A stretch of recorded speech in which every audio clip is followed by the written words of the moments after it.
दरम्यान गेल्या वर्षी मात्र पंकजा मुंडेंनी भगवान गडावरून दसरा मेळाव्याला भाषण केलं होतं।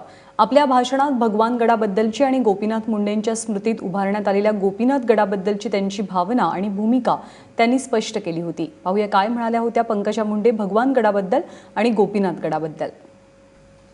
मी या गडावर जेव्हा साहेबांच्या अस्थी घेऊन आले, लोकांच्या घरी दुःख झालं तर वर्ष घराच्या बाहेर पडत नाही माणूस, दुःखातून बाहेर नाही पडत। पण मी माझ्या वडिलांच्या मृत्यूनंतर 14व्या दिवशी त्यांची अस्थी घेऊन या गडावर आले होते आणि तेव्हा आदरणीय नामदेव शास्त्री महाराजांनी पितृत्वाचा आधार माझ्या डोक्यावर धरला आणि सांगितलं, आता पंकजा ही भगवान गडाची कन्या आहे।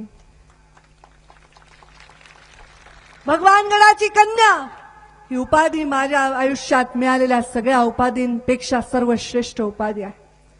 तुमच्या भगवान गडाची मी कन्या झाल्यामुळे हे सगळं माझं माहेर आहे। इतके लोक मला असताना मला कशाची गरज आहे? एवढे भाऊ जानकर साहेब, मी ज्या भावावर प्रेम करते आणि जो भाऊ माझ्यावर प्रेम करतो त्याच्यावर हे सगळे प्रेम करतात, बरोबर आहे की नाही? आणि म्हणून तुमचे सगळ्यांचे नाव घेतले की जोरात टाळ्या वाजतात, कारण त्यांना माहिती आहे तुम्ही माझ्या पाठीशी खंबीरपणे उभ्या आहात। मी आज तुम्हाला एक शुभेच्छा देते, माझ्या बांधवांना दसऱ्याच्या शुभेच्छा देताना। सदाभाऊ आणि जानकर साहेब, तुम्ही सुद्धा दसऱ्याला सीमोल्लंघन करावं आणि सीमा ओलांडून सत्तेमध्ये प्रत्यक्षात बसावं, ही शुभेच्छा एका बहिणीची दसऱ्याला तुम्हाला। मी डोळे वटारले की तुम्ही हत्यार म्यान करता, सदाभाऊ बरोबर आहे, बहिणीचा धाकच आहे आपल्या संस्कृतीमध्ये। हा दसरा रावणाचं दहन आपण करतो, पण 9 दिवस देवीची 9 रूप आपण पूजत असतो।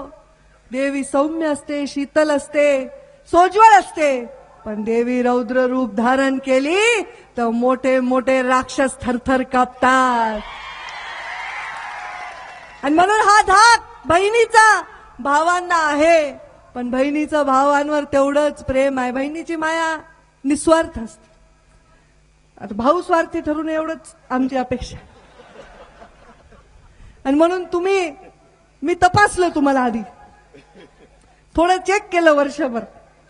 आता तुम्हाला मनापासून मी जाहीर शुभेच्छा देते की या दसऱ्याच्या निमित्ताने सीमोल्लंघन करून आमच्या भावांना आमदारावरून नामदारापर्यंत त्यांचा प्रवास व्हावा ही अपेक्षा व्यक्त करते। मी बाबांच्या म्हणजे माझ्या बाबांच्या, आपल्या सगळ्या लाडक्या मुंडे साहेबांच्या पुण्यतिथीच्या निमित्त त्यांच्या स्मारकाची स्थापना केली। गोपीनाथगड नाव दिलं।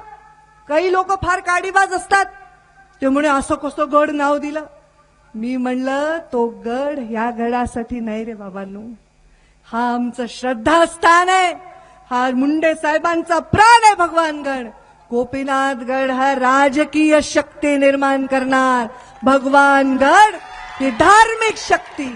आणि जेव्हा राजकारण आणि धर्म एकत्र येतो, राजधर्म निर्माण होतो, तेव्हाच सामान्य माणसाचं कल्याण साधता येतं। आणि म्हणून भगवान गड हे आपला श्रद्धास्थान आहे, जीव की प्राण आहे। भगवान गड हा आपला श्रद्धास्तंभ आहे आणि गोपीनाथ गड हा आधार स्तंभ करण्यासाठी उभा केलेला आहे।